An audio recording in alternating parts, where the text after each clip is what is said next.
जिस उम्मत ने पाकीज़गी को वजूद देना था वही गटर के व्यापारी बन गए। जो सच को बेचने आए थे वही झूठ के एजेंसी होल्डर बन गए। जो अदल का निजाम कायम करने आए थे वही जालिम भेड़िए बन के बैठ गए। जभी तो अल्लाह ने क़यामत का दिन रखा है। मजलूम की हाय से बचो।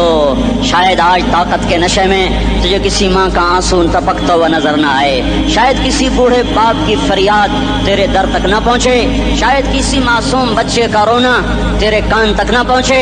इंतजार करो, एक दिन आ रहा है, एक दिन आ रहा है। इन्नहुम यरौनहु बईदन व नराहु करीबा। तुम्हें दूर नजर आता है, हमें करीब नजर आता है। यौम तकूनु अस्समाउ कलमुहल व तकूनु अलजिबालु कलइहन। जब आसमान फट जाएगा, पहाड़ रूई बन जाएंगे।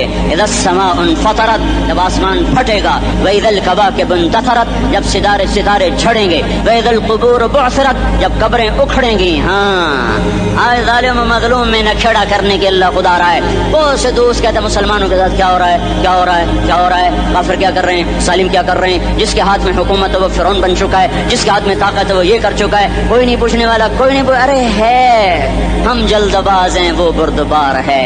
हमारी तबीयत में जल्दी है, उसकी तबीयत में बुर्दबारी है। वो जालिम को भी देख रहा है, मजलूम की आहें सिसकियां भी सुन रहा है। काफिल नहीं है, अल्लाह का अर्श हिलता है जब मजलूम कप कपाता है। मजलूम काफिर भी होगा तो अल्लाह उसका साथी बन जाएगा।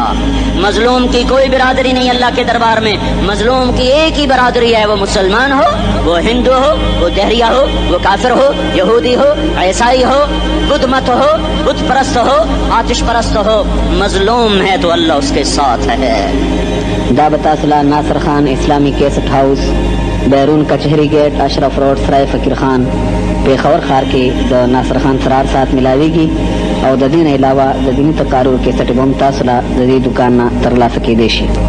अरे अल्लाह के कदमों में झुको, अल्लाह को मना लो, हुकूमतों के पीछे मत पड़ो।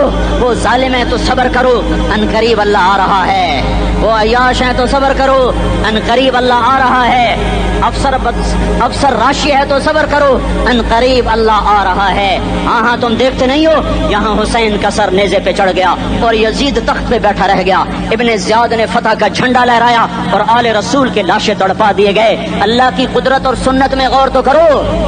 जरूरी नहीं जिनसे राजी हो उनके झंडे लहराए, जिनसे राजी होता है उनको कभी यूं भी कर देता है।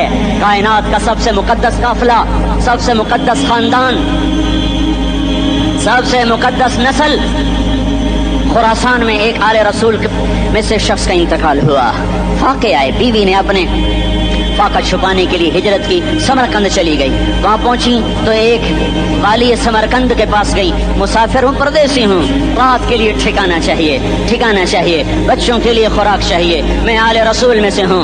उसने कहा कोई गवाह लाओ, तू आले रसूल में है। कहा मैं तो परदेसी हूँ, मेरा तो कोई गवाह नहीं। वो कहने लगा यहाँ हर दूसरा आदमी कहता मैं आले रसूल हूँ। वो परेशान हुई। किसी ने कहा वो जो पारसी है ना, आतिश परस्त, बड़ा सखी है, उसके पास चली जा। उसको जाकर बताया मैं आले रसूल में से हूँ और मैं परदेसी हूँ, मुझे 1-2 रात का ठिकाना चाहिए जब तक कि मैं अपना कोई रोजगार न बना लूं। उसने उसको घर में ठिकाना दिया। रात को वाली समरकंद ने ख्वाब देखा कि वो जन्नत में है और एक आलीशान महल है जिसके दरवाजे पर हजरत मोहम्मद सल्लल्लाहु अलैहि वसल्लम खड़े हुए हैं। और ये आकर कहता या रसूल अल्लाह, ये किसका घर है? तो आपने फरमाया एक मुसलमान का घर है। तो उसने कहा या रसूल अल्लाह मैं भी मुसलमान हूँ। तो आपने फरमाया अपने इस्लाम पर गवाह पेश करो, अपने इस्लाम पर गवाह पेश करो। तो ऐसे कांप गया। फिर आपने फरमाया मेरी बेटी आई तो तूने